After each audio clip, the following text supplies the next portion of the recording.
It's been a great week for video games, for Game Pass, and for RPGs. And we have some numbers of just how successful the recent releases have been. So we'll take a look at that. Ubisoft, they have a couple of pieces of news regarding them yesterday, and it has to do with bringing the Crew 2 offline. And again, they are in trouble as they're being accused for secret data collection. So they keep doing some weird things here. So we'll take a look at all of that. Some big numbers here for the Resident Evil 4 remake. Then we have some more info about Skate, the next game in the series. Some pretty disappointing info if you do ask me. And there's a huge Xbox sale. So we'll talk about that, plus many other things. If you do enjoy daily gaming news and content every morning at 8 a.m., please consider hitting the subscribe button to help the channel grow. But for now, let's jump into it.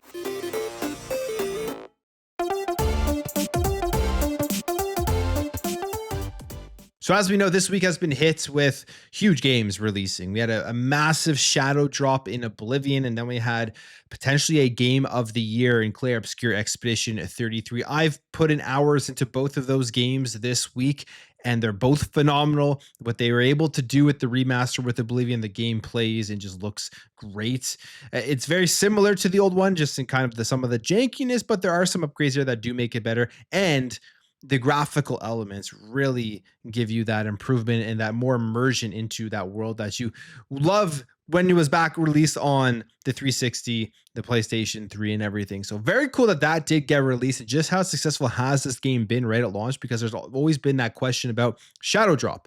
Will Shadow Drop do it justice? And I was skeptical as to why Microsoft and Xbox were doing a Shadow Drop for this game. I was thinking you could have a huge marketing campaign. You could blow this game up so massively because of the IP and the notoriety around it. So why wouldn't they take those steps and do that and put it out on a specified date that everyone knew about? Well, it's because they didn't need to. Oblivion is such a big name. Shadow dropping it was a success. So I was absolutely wrong on that whole marketing side of things. You can shadow drop games like this. You can shadow drop massive games that people know about with lots of nostalgia, especially if it's a remaster / remake of it. And right now, Bethesda Game Studios has put this out, showing just the overwhelming success this game has already had. That is over 4 million players have already jumped in here to play Oblivion, the Elder Scrolls 4, the remaster of the game, and it's been very, very successful. So I wonder if this is now a strategy they will continue to employ for these certain types of games, because with Hi-Fi Rush, when they first did that, although obviously Tango Gameworks is no longer an Xbox first-party game studio anymore, it flopped. I mean, the game did not sell very well. And even when it launched on the PlayStation 5, the game did not sell very well. So that could have just been because it's more of a niche game. But when it comes to shadow dropping stuff, games like this work. It makes complete sense now. You sit back and you think about it. There's already a massive fan base around it. Why spend millions on or hundreds of thousands on a traditional marketing campaign when you can just do something like this? Gets leaked out into the rumors. Who knows? Maybe that was intentional. You never know. And then there's already that hype that is building up before the shadow drop does hit. So Oblivion's remaster, phenomenal. If you haven't checked it out, go check it out right now. It's on Game Pass. You don't even need to go out and buy it if you have a Game Pass subscription. And then we have the other big one here, obviously, is Clair, Obscur Expedition 33. Very awesome from what I've played so far. You're instantly pulled in to the story. The voice acting is very good. The combat is a lot of fun. And of course, this is a day one Xbox Game Pass game, and it is now the highest rating game of 2025. And we'll see if that does get beat between now and the end of the year. It can, but this is definitely, I think, going to be nominated for Game of the Year by the time it is all said and done. But as of right now, it is the highest rated game on Metacritic. They say it is also the best games this year list, and it is sitting right now at a 91 out of 100. Split Fiction and Kingdom Come Deliverance are just behind it at 90 out of 100. So very, very good here for Clair, Obscur Expedition 33. And in terms of the success of the amount of people playing it, it is doing very good as well right now. And I believe this is higher. I think it's actually gone a decent amount higher than this right now, or at least it's in this range, that over 71,000 concurrent players jumped into this game, and the user score has gone up to 94%. And that is just for Steam. You also have to think about overall Game Pass and people who have just gone out there and bought the game. In fact, the account here for Clair Obscur Expedition 33 put this out that they've already have 500,000 copies sold.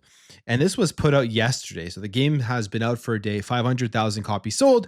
I am sure it will reach far higher than that by the time it is all said and done. And again, this is a game day one into Xbox Game Pass, which I think as well helps games like this be successful. Yes, it's very highly rated. Yes, it's probably going to be considered as game of the year, but it is a game that a lot of people are checking out right away because it is in Xbox Game Pass. There's a large number of people in the service, I'm sure, that are playing it right now. So this is great. I mean, this really shows the power of Game Pass when they can get a bunch of good games in it at once. Everyone's talking about the value of Game Pass, how good it is, how big of a time this is right now for Xbox, where you're seeing people's sentiment kind of change. Yes, they were angry when they started putting games onto PlayStation 5, but if you sit back and you look at the output that Xbox has had from first party, and then as well some of these great third party deals that are dropping into the service, if putting games on PlayStation means we get this continuous output of games, and I think this will continue to some extent. I mean, they have so many first party studios. We should be getting first party stuff nonstop. This is all worth it, in my opinion. I couldn't care less that other people get to play games that I also do get to play. If you're looking for some sales here, there is a big sale that is now live on Xbox, and this is the Xbox Game Studios Publisher Sale, up to 90% off select titles. You can see some of the ones here. I mean, all of the first party stuff you're getting 65% off. You have some at 80% off here, and then obviously up to 90, but it's everything that you would want from their publishing.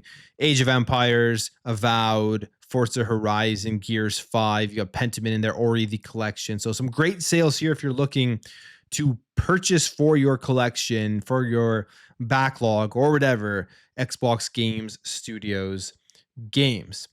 All right, let's jump over here. Let's talk some Ubisoft stuff. One of the biggest complaints about Ubisoft and the crew, in fact, they went to court about this, and they had said something that you shouldn't expect to own the games forever that you purchase, something along those lines. I'd have to look up the exact quote, but it was kind of absurd. It's all had to do with the crew. Well, with the crew 2, they are now working on an offline mode so that you're still going to be able to play these games when they do end up going offline.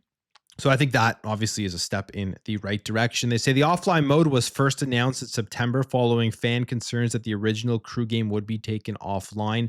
And then September's announcement was said to ensure that both the Crew 2 and Motorfest had long-term success. And then news would be announced in the coming months. Well, what that news is that its offline mode, which starts April 30th, will be for a select number of players to test the feature on PC. So they are going to bring an offline mode to the Crew 2. I'm assuming they are also going to be bringing this over to the Crew Motorfest. We don't know when that's coming, but it is going to be coming. And of course, players who didn't like the fact that the first one did not have an offline mode are happy now. So Ubisoft is obviously learning from that experience and not wanting to repeat the same thing. Ubisoft is doing other weird things here, as they have been accused of secret data collection in single player games. This is by an Austrian data protection agency. They have filed a complaint against Ubisoft, alleging that gaming titan behind franchises like Assassin's Creed, Far Cry is silently collecting data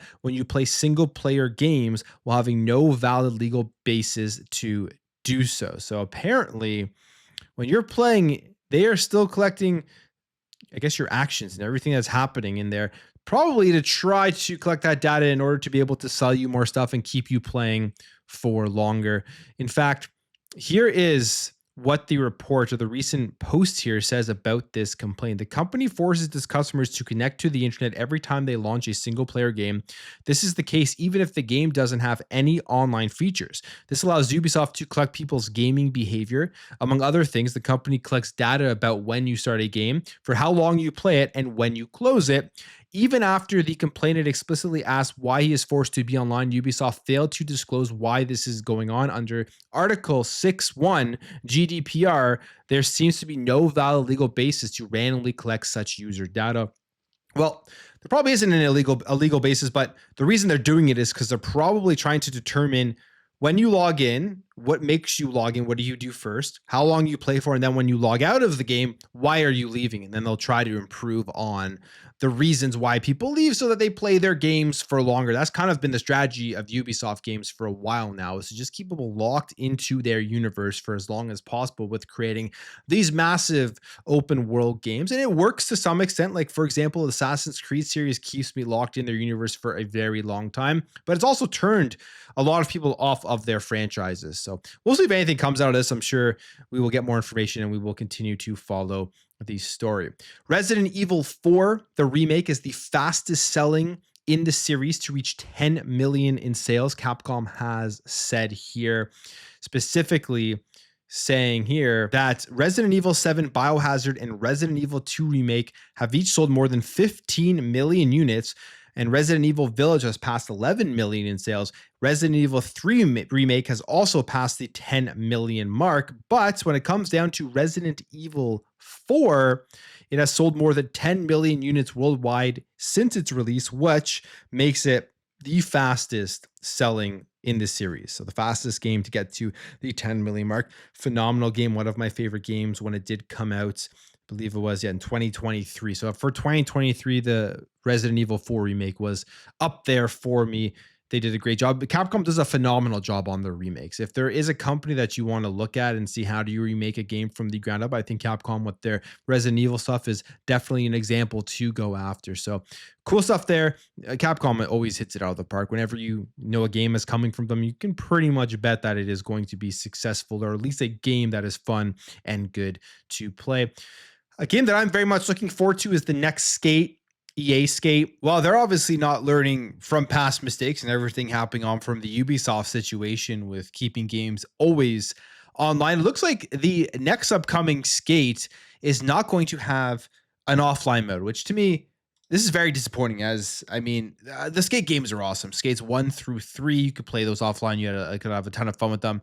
This next one, it may not be surprising in the sense that you kind of could get this feeling for when they were showing it off that they were going with this big online, probably games as a service style of game. But they do say here, EA recently revealed that their upcoming game Skate will not have an offline mode and reconfirmed 2025 as the release window for its early access launch. So who knows what this will mean with the game itself going forward, if in the future if you're ever going to be able to play it, if it does go offline. Maybe they will work on some sort of offline mode so that you can keep it if you do purchase it. There will be microtransactions and everything. They say developers also touched on the topic of having active microtransactions during the playtest for Skate. They say they understand that using real money during a playtest is a little unusual, but it's required for them to properly assess and adjust the system before launch.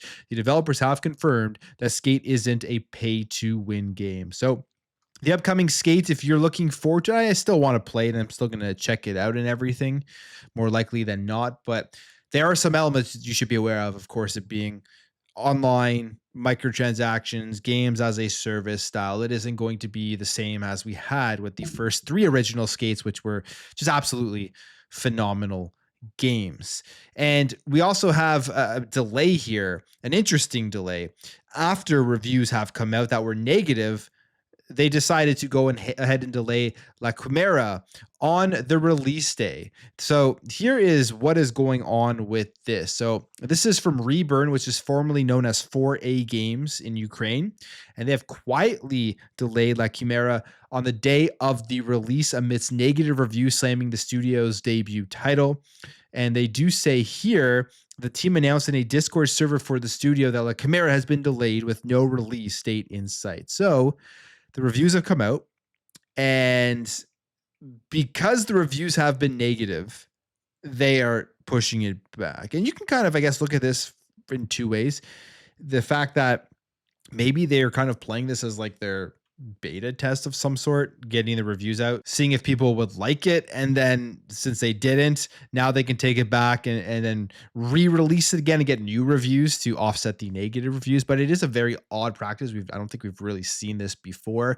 There is a review here from Insider Gaming saying that the visual effects fire, etc., are subpar. Gunplay is cut and dry and unimpressive. The voice acting and animations are dated, and nothing engaged me from the story perspective. I simply didn't care to become immersed in La Quimera, which has ultimately revealed itself as a relatively short shooter with uninspiring mechanics that won't leave a lasting impression on me as a gamer. So the review embargo was lifted. They came out, then they do delay the game. And the PR for managing the review copies of the game, they say neglected to catch up with Reburn in time to perhaps put a hold on the review. So a very odd situation there. Like I said, I don't know if we've seen that previously, but that is what is happening with this game. But I'm going to end the video there, guys. If you did enjoy this video, make sure to hit that thumbs up. If you're new here, hit that subscribe, and I will catch you guys in the next video.